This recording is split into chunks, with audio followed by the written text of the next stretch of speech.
नमस्कार साथियों, मैं राजेंद्र चौधरी फिर एक बार आपके सामने आपके अपने YouTube चैनल स्टडी विद पावल सर में आपका स्वागत अभिनंदन करता हूं। दोस्तों, आपने कल के वीडियो में मुझे ढेर सारा प्यार दिया, मुझे इस बात की बहुत खुशी हुई। तभी मैं आज ये दूसरा वीडियो लेकर आया हूं सामने आपके। अपन पढ़ रहे थे विद्युत धारा। विद्युत धारा के अंदर दोस्तों कल काफी पढ़ा था आपने। ये विद्युत धारा जो है, जो बहुत इंपॉर्टेंट चैप्टर है, मैंने कल बताया था। और विद्युत धारा का जो चैप्टर है ये बोर्ड एग्जाम में 5 नंबर का आता है। और मैंने आपसे कल वादा किया था कि मैं 5 नंबर आपके पक्के कराऊंगा, तो 101% आपके पक्के कराऊंगा। प्यारे दोस्तों, आज हम इसके थोड़ा सा आगे चलने से पहले अपन थोड़े से पहले वाले वीडियो के बारे में चर्चा कर लेते हैं कि अपन ने कल क्या पढ़ा था। तो अपन ने कल सबसे पहले विद्युत धारा क्या होती है, विद्युत धारा के बारे में पढ़ा था। उसके बाद में थोड़ा सा आवेश के बारे में जाना था। उसके बाद में हम विभव और विभवांतर के बारे में जाना था। इसी क्लास को अपन कंटिन्यू और आगे करते हैं निरंतर। मैं आपसे उम्मीद करता हूं कि आपको ये वीडियो बहुत अच्छा लगेगा।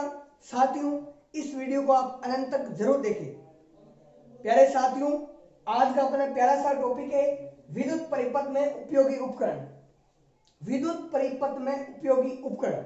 भाई, अपने जो दैनिक जीवन है उसके उसके अंदर क्या क्या अपने उपकरण बहुत जरूरी है। तो दोस्तों, सबसे पहले अपन बात करते हैं बैटरी की बात करते हैं मेरे प्यारे साथियों। बैटरी की, तो दोस्तों बैटरी की अगर बात करते हैं थोड़ी सी, तो बैटरी के अंदर क्या होता है। बैटरी के अंदर जो बैटरी का जो प्रतीक चिन्ह है, ये अपने अवयव बोलेंगे इनको हम, और इसका ये प्रतीक चिन्ह है, प्रतीक है। प्रतीक दोस्तों इस प्रकार है, ये इसका प्रतीक चिन्ह होगा। दोस्तों, प्रतीक चिन्ह में जो बड़ा वाला सिरा रहेगा ये पॉजिटिव रहेगा, और जो छोटा वाला सिरा नेगेटिव रहेगा। विद्युत बैटरी से थोड़े हटके चलते हैं। तो अगर अपने ये दोनों सिरे, जब ये अपने दोनों सिरे बराबर हो जाते हैं, ये जब दोनों अपने सिरे बराबर हो जाते हैं तो ये संधारित्र कहलाता है। क्या कहलाता है? संधारित्र कहलाता है, जिसको हम इंग्लिश के अंदर कैपेसिटर बोलते हैं। और दोस्तों, ये कैपेसिटर कुछ अलग नहीं है, अपन सब लोग जानते भी हैं और इसका प्रयोग हम दैनिक जीवन में करते हैं। प्यारे साथियों, जो संधारित्र है, जो कैपेसिटर है, इसका प्रयोग पंखे के अंदर हम सेल के रूप में करते हैं। ठीक है दोस्तों, अपन बात करते हैं इसके जस्ट आगे इससे बात करेंगे तो अपना आता है स्विच। क्या आता है 2 नंबर दोस्तों? स्विच के बारे में जानने से पहले अपन थोड़ी सी जानकारी प्राप्त करेंगे। स्विच, इसको बोलेंगे कुंजी भी बोलते हैं, बटन, जिसको बटन बोलते हैं, कुंजी स्विच बोलते हैं। इसका जो दोस्तों प्रतीक चिन्ह होता है ना, वो प्रतीक चिन्ह होता है इसका, ये अपना इस प्रकार बनेगा, ये इसका प्रतीक चिन्ह बनेगा। दोस्तों, इस चीज में अपने ध्यान रखेंगे, जो ये प्रतीक चिन्ह है, अगर इसके अंदर ये डॉट लगा हुआ है, इसके अंदर अगर ये डॉट लगा हुआ है तो इसमें धारा प्रवाहित हो रही, धारा प्रवाह। अगर इस डॉट को मैं अगर हटा दूं, इस डॉट को अगर मैं हटा दूं, अगर मेरा ये कर दूं मैं डायरेक्ट इसको, तो ये क्या होगा? इसके अंदर धारा प्रवाह नहीं होगी। जो करंट फ्लो है ये नहीं होगा, करंट फ्लो नहीं होगा। दोस्तों, इसके बाद में अपन आगे चलते हैं और इससे आगे थोड़ा सा चलते हैं और तीसरे नंबर चलते हैं अपन धारा नियंत्रक। धारा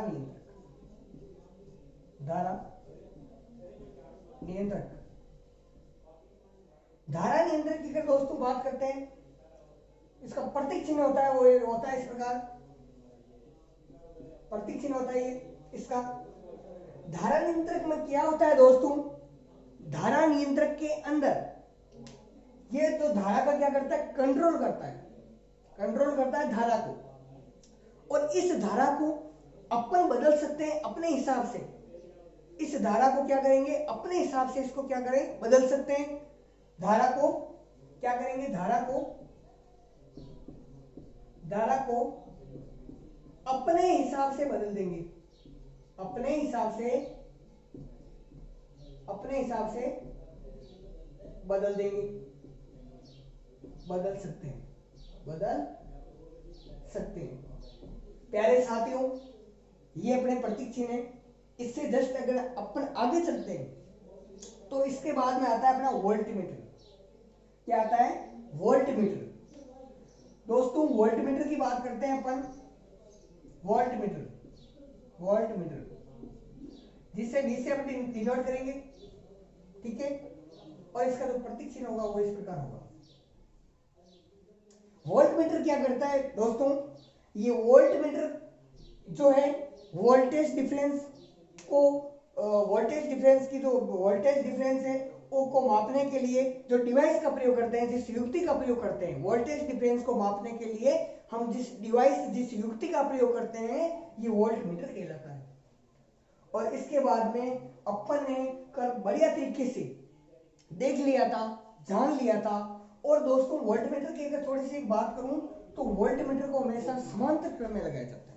वोल्टमीटर को हमेशा समांतर क्रम में लगाया जाता है।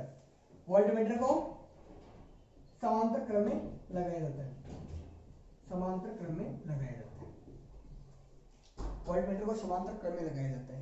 ये श्रेणी क्रम और समांतर क्रम हम कंटिन्यू करेंगे इस क्लास में, थोड़ी अगली वाली क्लास में करेंगे।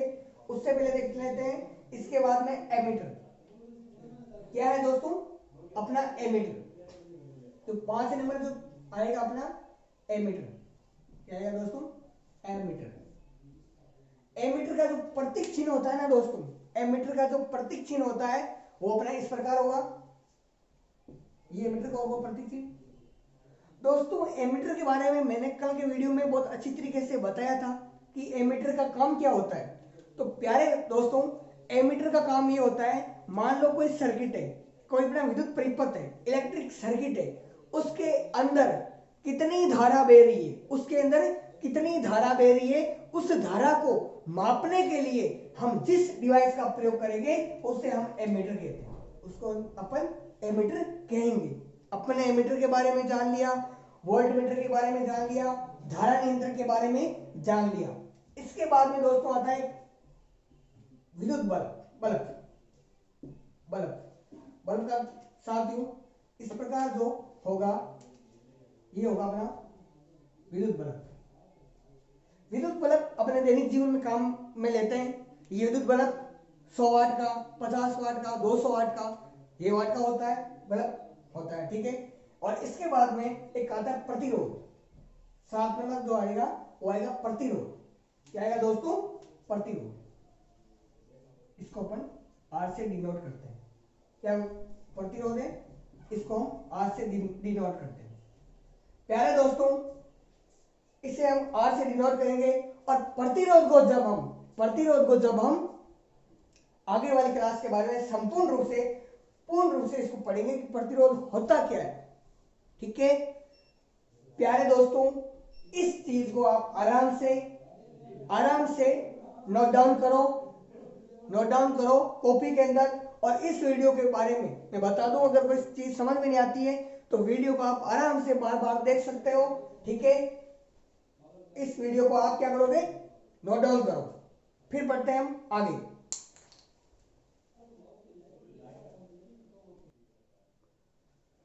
इसके बाद में दोस्तों अपन पढ़ते हैं ओम का नियम। वैज्ञानिक ओम ने क्या नियम दिया था दोस्तों, अगर मैं एग्जाम की दृष्टि से देखूं तो ये ओम का नियम बहुत जितना अगर मैं लगाऊं जितना ये इंपॉर्टेंट है, बहुत ज्यादा इंपॉर्टेंट है। बोर्ड के एग्जाम में हमेशा ये क्वेश्चन पूछेगा, 101% पूछेगा। चाहे इसका आप डेफिनेशन ले लो, चाहे इसका ग्राफ ले लो, और चाहे इसका प्रायोगिक सत्यापन ले लो, कुछ भी ले लो। अगर आपका बड़ा क्वेश्चन बन भी सकता है इससे, और इससे छोटा क्वेश्चन भी बन सकता है।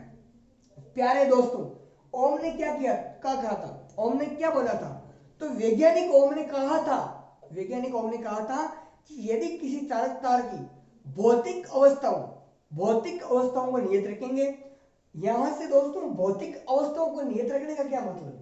देखो एक बार देखना, जो भौतिक अवस्था है, भौतिक अवस्था को उसने बोला था नियत रखना, कांस्टेंट करना है। तो भौतिक अवस्था को नियत रखने से मतलब होता है कि जो भौतिक अवस्था कौन कौन सी होती है? तापमान होती है, क्या होती है? तापमान होती है, दाब और अनुप्रस्थ काट क्षेत्र, अनुप्रस्थ काट क्षेत्र, अनुप्रस्थ काट क्षेत्र। प्यारे दोस्तों देखना, ये भौतिक अवस्था है, भौतिक अवस्था तापमान है, दाब है, अनुप्रस्थ काट है। ये मान लिया मेरा एक चालक तार है, ये मेरा चालक तार है। ये चालक तार पे अपन बात करते हैं टेम्परेचर की, अपन बात करते हैं तापमान की। अगर तापमान की मैं अगर बात करूं तो तापमान में अगर इस जगह जो टेम्परेचर रहेगा वो इस जगह भी टेम्परेचर समान रहेगा। अगर मैं दाब की बात करूं, प्रेशर की बात करूं, तो ये जितना दाब मेरा इस जगह है उतना ही दाब इस जगह रहना चाहिए। ये वैज्ञानिक ओम ने बोला था। तो वैज्ञानिक ओम ने क्या बोला था दोस्तों कि किसी चालक तार की भौतिक अवस्थाओं को नियत रखते हुए इस चालक तार में उत्पन्न जो वोल्टेज होता है इस चालक तार के सिरों पर, इस चालक तार के जो सिरे हैं, मान लो ए और बी सिरा है, इस चालक तार के सिरों पर उत्पन्न वोल्टेज विभवांतर इस चालक तार में बहने वाली धारा के समानुपाती होता है, प्रोपोर्शनल टू होता है। ठीक है, V समानुपाती I, इसने बोला था वो हमने, V समानुपाती I होता है। ठीक है, तो इस पूरी फिजिक्स के अंदर एक रूल, एक नियम, और इस नियम को आप दिमाग में अच्छे तरीके से बिठा लेना। जब हम इसको बोलेंगे समानुपाती, क्या बोलेंगे? इसको समानुपाती बोलेंगे। जब इस समानुपाती के चिन्ह को हम मूव कराएंगे, हटाएंगे, तो इस जगह अपन आएंगे, लिखेंगे V is equal to R I. प्यारे दोस्तों, ये जो R है, ये एक कांस्टेंट है। क्या है? कांस्टेंट है, कांस्टेंट इस तरह।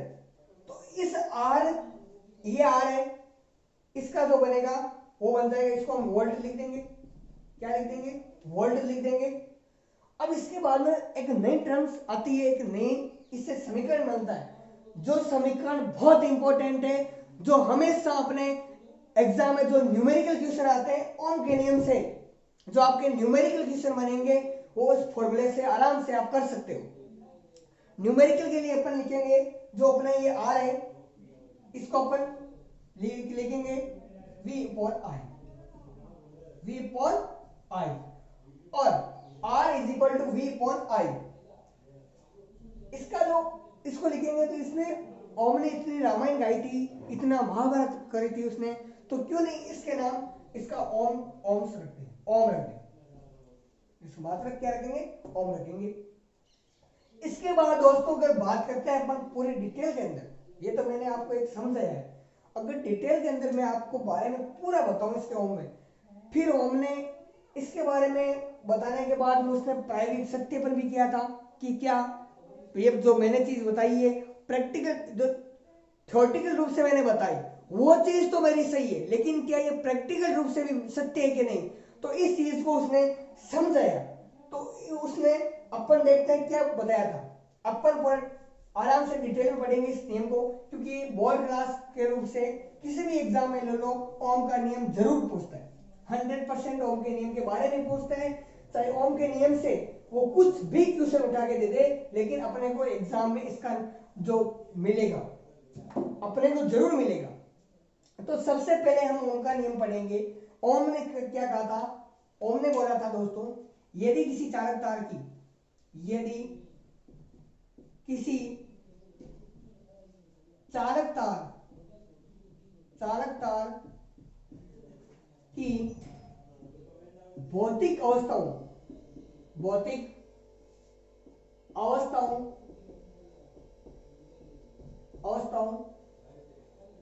को नियत रखते हुए इस चालक तार के सिरों पर उत्पन्न वोल्टेज इस चालक तार के इस वोल्टेज इस चालक तार में प्रवाहित धारा इस चालक तार में प्रवाहित धारा के समानुपाती होता है।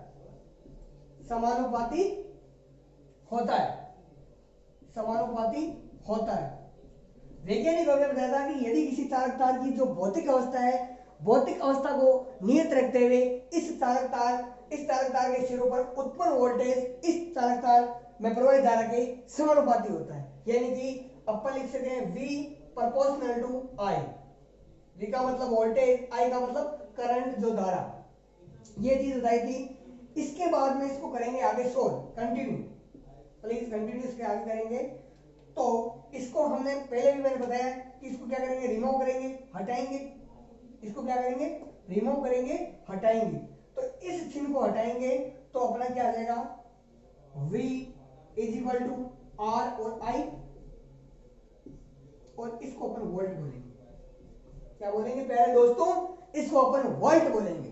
और इसके बाद में जो नई टर्म से निकल के आएगी वो अपनी होगी R is equal to V upon I, और इसको अपन ओम बोलेंगे। और ये टर्म्स बहुत इंपॉर्टेंट है, बहुत मस्ट है। अगर मैं इस चीज को बोलूं तो इस चीज को आप अभी अपने कॉपी के अंदर, नोटबुक के अंदर मस्ट लगा लो, क्योंकि इसके बाद क्वेश्चन पूछता है। इसके बाद में दोस्तों अपन बात करते हैं, थोड़ी सी आगे चलते हैं और इसके बारे में थोड़ा सा आगे चल के इससे थोड़ी संपूर्ण जानकारी ले लेते हैं। क्योंकि वैज्ञानिक कौन थे, उन्होंने आगे क्या बोला था, उन्होंने ये सिद्धांत अपने थ्योरी के आधार पर दिया था, थ्योरेटिकल दिया था। उसने इस ओम के नियम को आगे प्रैक्टिकल रूप से भी समझाया था। उन्होंने क्या बोला था इसके बारे में वो जान लेते हैं। देखिए दोस्तों, इस चीज को आप नोट डाउन करो आराम से। इसके बाद में थोड़ा सा आगे चलते हैं।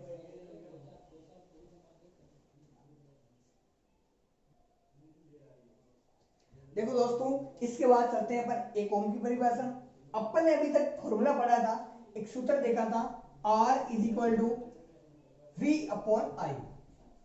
ठीक है, R is equal to V upon I। अब माना कि एक बार ये चालक तार ले लिया मैंने, इसके सिरे मैंने एक दे दिया, एक भी दे दिया। इसमें वोल्टेज है वो मेरा एक है, और इसमें जो धारा है, जो करंट है, एम्पियर, जो मेरी करंट है, I का मान वो भी 1 एम्पियर है। तो इससे जो प्रतिरोध होगा, जो क्या होगा, प्रतिरोध होगा वो 1 एम्पियर, 1 ओम हो जाएगा, 1 ओम हो जाएगा। अगर इसकी अपन डेफिनेशन लिखना चाहे तो अपन लिखेंगे, यदि किसी चालक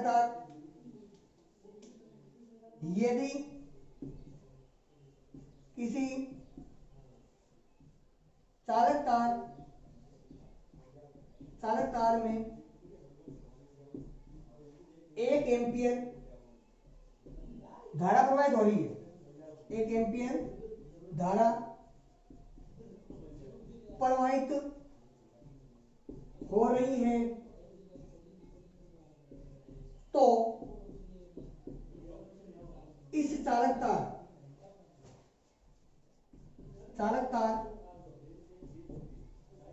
के सिरों पर उत्पन्न वोल्टेज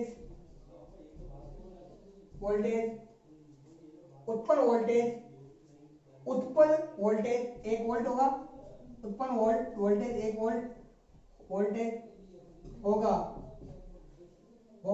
तो इसके बाद में यह लिख रहा हूं मैं, होगा। तो इसमें जो प्रतिरोध होगा, इसमें जो प्रतिरोध होगा वो 1 ओम हो जाएगा, 1 ओम हो जाएगा। यहां से थोड़ा सा देख लेना, जगह कम पड़ गई। यदि किसी चालक तार में 1 एम्पियर धारा प्रवाहित हो रही है तो इस चालक तार के सिरों पर उत्पन्न वोल्टेज है जो 1 वोल्ट होगा, तो इसमें जो प्रतिरोध होगा वो 1 ओम होगा। ठीक है दोस्तों, आगे इस चीज को आप आराम से नोट डाउन करो जब तक।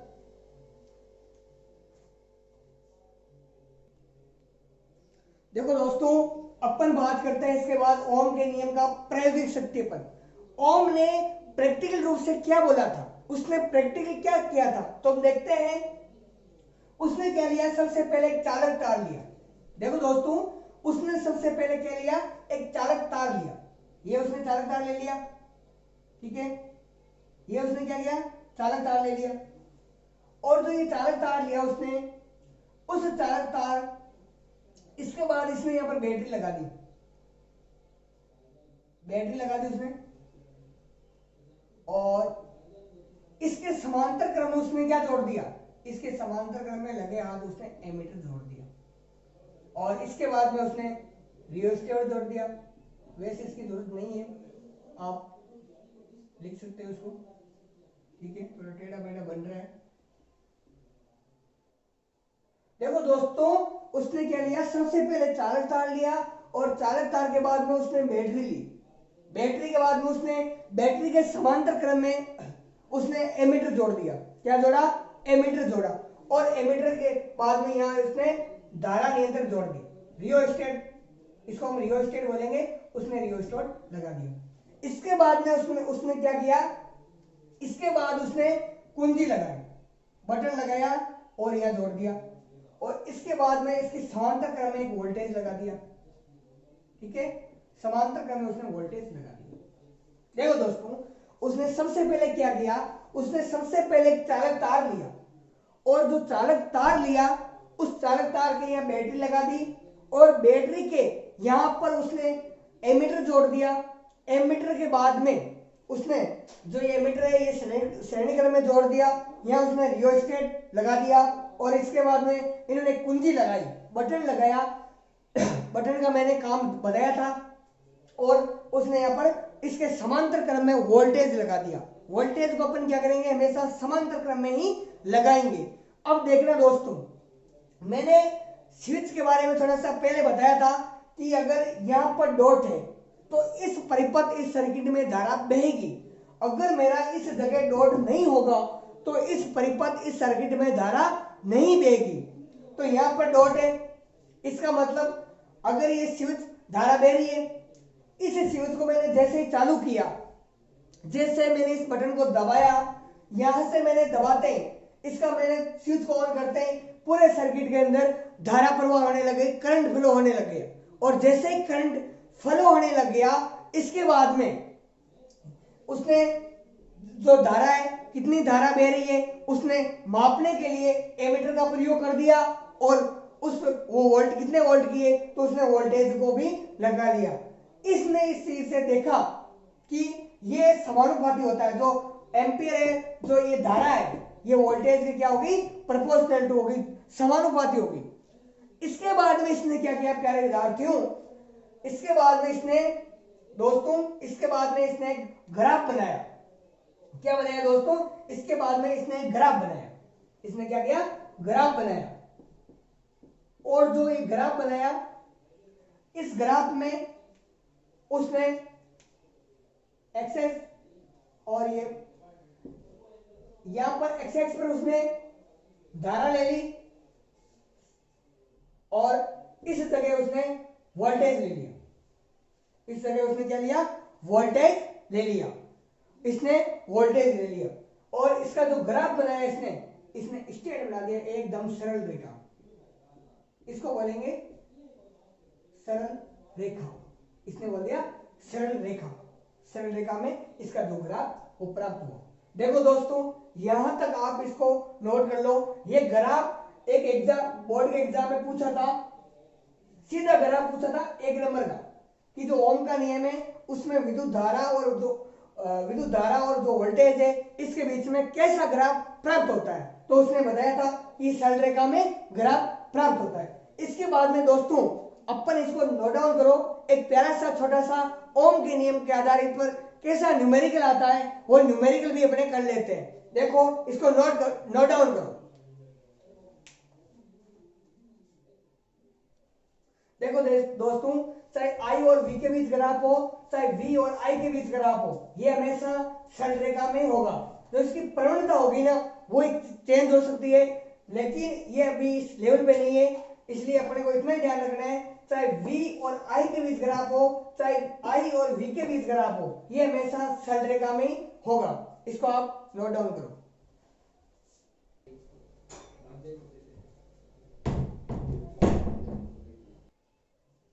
देखो दोस्तों, ओम के नियम पर हमने एक छोटा सा न्यूमेरिकल लिया है, जो आपकी 10th की बुक में है। बहुत अच्छा न्यूमेरिकल है, बहुत इजी न्यूमेरिकल है। न्यूमेरिकल से कभी मेरे प्यारे दोस्तों डरना नहीं है, उसकी अपने को लैंग्वेज पकड़ना है। वो लैंग्वेज है क्या, वो क्या बोल रहा है। तो क्वेश्चन अपना बोल रहा है कि एक चालक तार का प्रतिरोध ज्ञात करना है। अपने को यहां तक भाई पता चल गया। मान किसका ज्ञात करना है दोस्तों, देखो आर का मान निकालना है। क्या करना है अपने को, आर का मान ज्ञात करना है। इसके बाद में दोस्तों क्वेश्चन बोल रहा है, यदि उसमें 0.5 एम्पीयर की धारा प्रवाहित कराने पर, तो आई का मान कितना है दोस्तों, आई का मान है 0.5 एम्पीयर। बहुत बढ़िया, आगे चलते हैं। प्रवाहित करने पर उसके सिरों पर 2 वोल्ट का विभवांतर उत्पन्न होता है। तो जो वोल्टेज है उसका वैल्यू कितनी है, वोल्टेज की वैल्यू है दोस्तों 2। वोल्टेज की कितनी है, ये 2 वोल्ट का है। बहुत बढ़िया बात है। इसके बाद में दोस्तों चलते हैं आगे।